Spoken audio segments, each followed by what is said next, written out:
ආයිබෝන් කියලා පිළිගන්නවා අදත් අපිත් එක්ක සම්බන්ධන හැමෝම 2026 වසර මීන ලග්න ඔබගේ ලග්න පලාපල තමයි කතා කරන්න යන්නේ. ඉතින් මේ කතා කරන්නේ පොදුවේ ලග්න පලාපල කියන එක අමතක කරන්න එපා.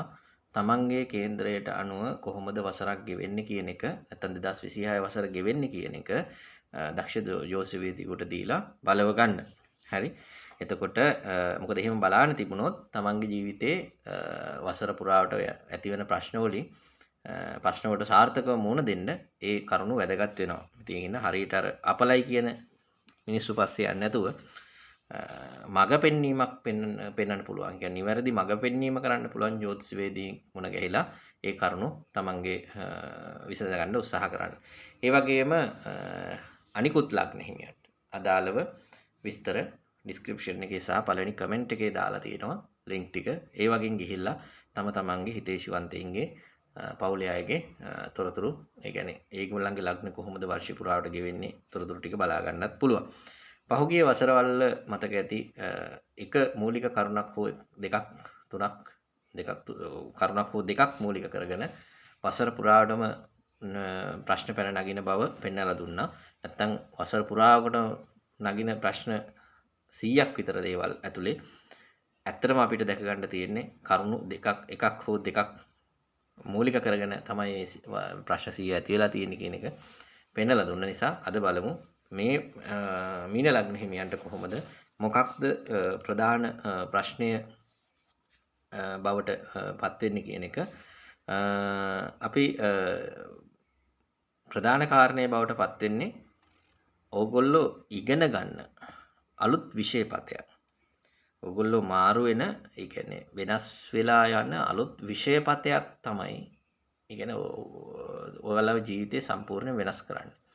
ඒක සාර්ථක වෙන්න හෝ අසාර්ථක වෙන්න හේතු සාධක වෙන්නේ අලුත් විෂයපතයක්. එතකොට ඔයාලට එකපාරම ඔලුවට එනවා අධ්‍යාපන පැත්තක් ගැනද මේ කියන්නේ කියලා. නෑ, අධ්‍යාපන පැත්තක් ගැන විතරක් දැන් ඉගෙන ගන්නලා වයසක ඉන්න ළමයෙක්ගේ නම් ඉගෙන ගත්ත දෙයක්. හැබැයි වයසට ගියපු කෙනෙක්ගේ අලුතෙන් ඉගෙන ගන්න දෙයක් නෑනේ. හැබැයි විෂයපතයක් කියපුවා නිකන් ව්‍යාපාර ශාස්ත්‍රයේ එකපාරම නිකන් ආගම දහමට නැඹුරු වෙනවා. ඒ පොත්පත් කියවන්න බලනවා, ඒ විෂය වීඩියෝස් බලන්න පටන් ගන්නවා. අන්න දැන් අලුත් විෂයපතයක්. මේ විෂයපතේ තමයි ඔයාගේ ජීවිතේ ගොඩක් දේවල් ධනාත්මක කරන්නේ. එහෙම නැත්නම් උපත්ති කේන්ද්‍රය දුර්වල නම් ක්‍රියාත්මක කරන්නේ. සමහර උපත්ති කේන්ද්‍රය දුර්වල නම් මේ යොමු වීම තමන්ගේ සමස්ත ව්‍යාපාර කඩා වැටෙන්න, සමස්ත ජයග්‍රහණ කඩා වැටෙන්න හේතුවක්. සමහර විට නිකන් වරමක් වගේ දෙයක් ඇවිල්ලා ඒ විෂය පිළිබඳ කරුණු හොයන්න පටන් ගන්නවා. එතකන් ඇති වරමකුත් නැහැ, මල පෙරේත ප්‍රශ්නයක් ඇවිල්ලා කාලය, ශ්‍රමය, මුදල් ඔක්කොම නාස්ති කරලා. දැන් මේ අලුත් විෂයපතයක් ලැබීම තමයි, ඒ කියන්නේ මේ විෂයපතයක් නිසා තමයි ඔයාට හේතුවක් වෙන්නේ. දැන් සමහර කෙනෙක් ඇවිල්ලා මේ ට්‍රේඩින් වගේ දේවල් දන්නවනේ, ඔන්ලයින් ට්‍රේඩින් කියනවා අහලා තියෙන්නේ.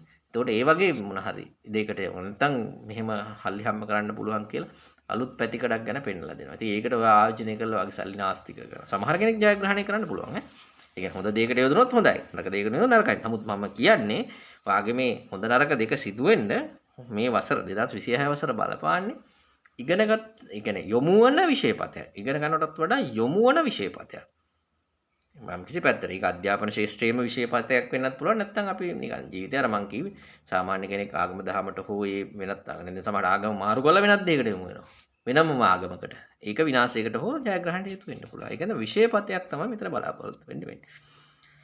එතකොට වැඩක් නැති දේවල් වලට වියදම් කරන එක නවත්ත ගන්න. මොකද ගොඩාක් වෙලාවට ඔය වැඩක් නැති දේවල් යෙදෙයි අර විෂයපතේ මාරු වීම මත.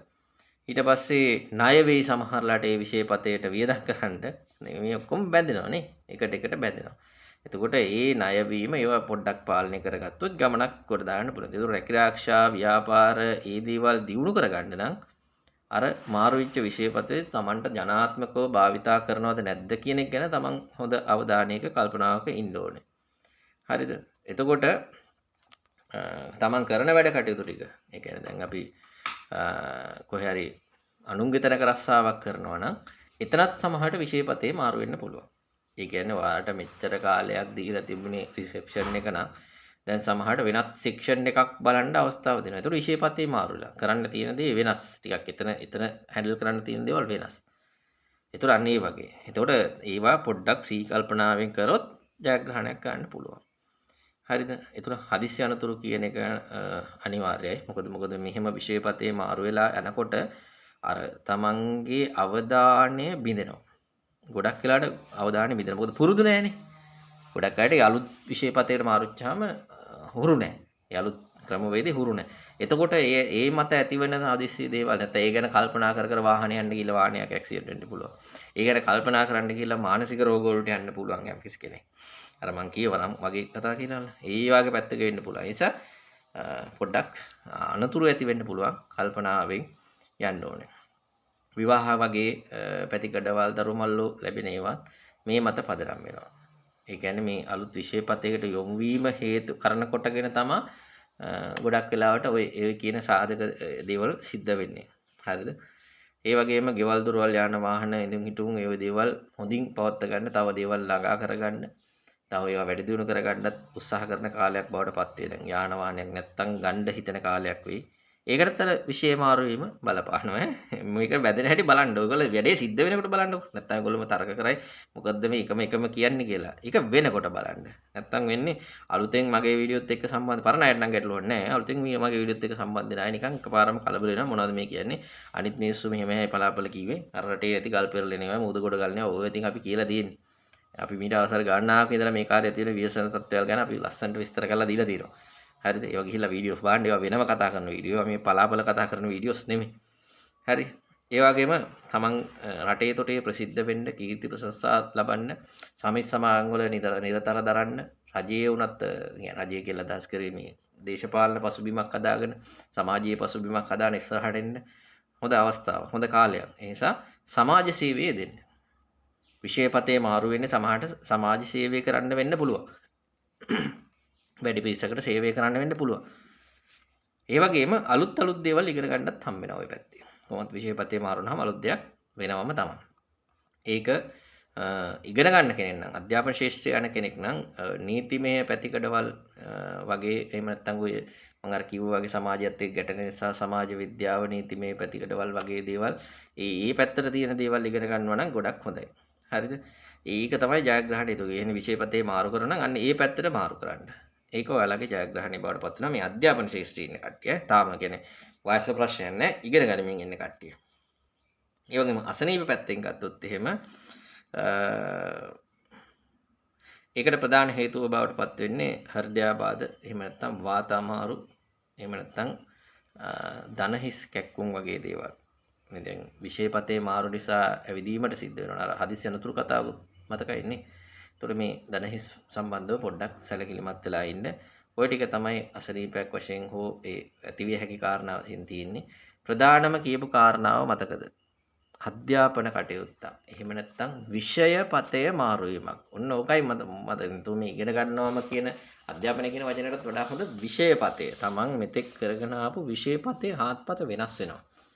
ඒ වෙනස් වීම ඔයාගේ ජීවිතයේ ගොඩාක් ප්‍රශ්න ඇති කරන්න, ගොඩාක් ජයග්‍රහණ ඇති කරන්න, ඒ කියන්නේ දුර්වලතා ඇති කරන්නත් හොඳයි. ඒ කියන්නේ නරක වෙන්නත් හොඳ වෙන්නත්. ඇති කරන්නත් හේතු බවට පත් වෙනවා. ඒ කියන්නේ මොකක් හරි ජීවිතේ ප්‍රශ්නයක් ආවම මම මේ කියූ කාරණාවද කියලා බලන්න මීන ලග්නේ මියෙක් නා. ආපහු හැරලා බලපුවම මම කියපු කාරණා ලස්සනට පෙනේ විෂයපතේ මාරුලා ඒකයි මේකේ හේතුව කියලා බලනවා. තේරුණාද? දැන් අපි හිතමු වෙනදා ඩ්‍රයිවිං සීට් එකේ අල්ලපු සීට් එකේ ඉඳගෙන ගියපු මිනිස්සයා දැන් ඩ්‍රයිවිං සීට් එකේ ඉඳ ගන්නවා. හදිස්සි ඇක්සිඩන්ට් එකක් කරනවා. දැන් ඔයා කල්පනා කරයි ඇයි මට මේක උනේ මේ කාලේ අපලයක්ද කියලා. නෑ කිව්වනේ විෂයපතේ මාරු වීම. ඒතර මෙච්චර කාලයක් වාහනේ අරගෙන ගියේ නැති චරිතය මේ අවුරුද්දේ ඔන්න වාහනේ අරයි යනවා. ඩ්‍රයිවිං ලයිසන් තිබුණා තමයි. අවුරුදු 6-7ක් කවුරුත් පැද්දේ නෑ. ආයතනයක ඔයා ප්‍රධානියෙක් කියමුකෝ. ඒතර හැමදාම ගිය අර අල්ලපු සීට් එකේ. ඩ්‍රයිවර් කෙනෙක් හිටියා. දැන් කරුමෙට මේ අවුරුද්දේ ඔන්න ඩ්‍රයිවර් හදිස්සිය නිවාඩු ගත්තා. මට Tamanට ඒක අර යන්න සිද්ධ වුණා. වෙනදා වෙන කවුරු හරිම තමයි අර යන්නේ. නැත්තම් වෙන කාගේ හරි වාහනයක යන කෙනෙක් කියලා හිතන්න. එහෙනම් බලන්න ඔයාට වැඩක් සිද්ධ වෙනකොට බලන්න පොඩ්ඩක්. ඔන්න මෙදා ගියාම යම් කිසි අනතුරක් හෝ තමන්ගේ මානසික පීඩාවක්, කරදරයක්, ඒ ගියාම ඇතිවෙච්ච කකුලක ආබාධයක්. මොකද මාසයක් විතර සමහරට තමන්ගේ වාහනේ පදින්නනවා ඩ්‍රයිවර් නැතුව අසනීප වෙලා. එයා එනකන් තමන්ට පදින්නවා. ඔන්න කකුලක ආබාධයක් එනයි මං කියවනේ අසනීප කියලා. කකුලක ආබාධයක් එනවා. ඒ වාහනේ පදින්න කියලා. ඔන්න විෂයපතේ මාරු වෙලා. කරන තමන් එදිනෙදා කරගෙන ආපු විෂයපතේ මාරු වෙලා ඒ මත ඇතිවෙන ප්‍රශ්න තමයි මූලික දේ වෙන්නේ. මම හිතනවා මම කියපු කාරණා ටික තේරුම් ගන්න ඇති කියලා. ඉතින් අනිකුත් ලග්න හිමියන්ට අදාළ දේ විස්තර ටිකත් ඩිස්ක්‍රිප්ෂන් එකේ සහ පළවෙනි කමෙන්ට් එකේ දාලා තිනවා. ගිහින් බලන්න පුළුවන්. ඉතින් ඔයාලගේ අදහසුත් කමෙන්ට් කරගෙන යන්න අමතක කරන්න එපා. එහෙනම් ආයිබෝවන්.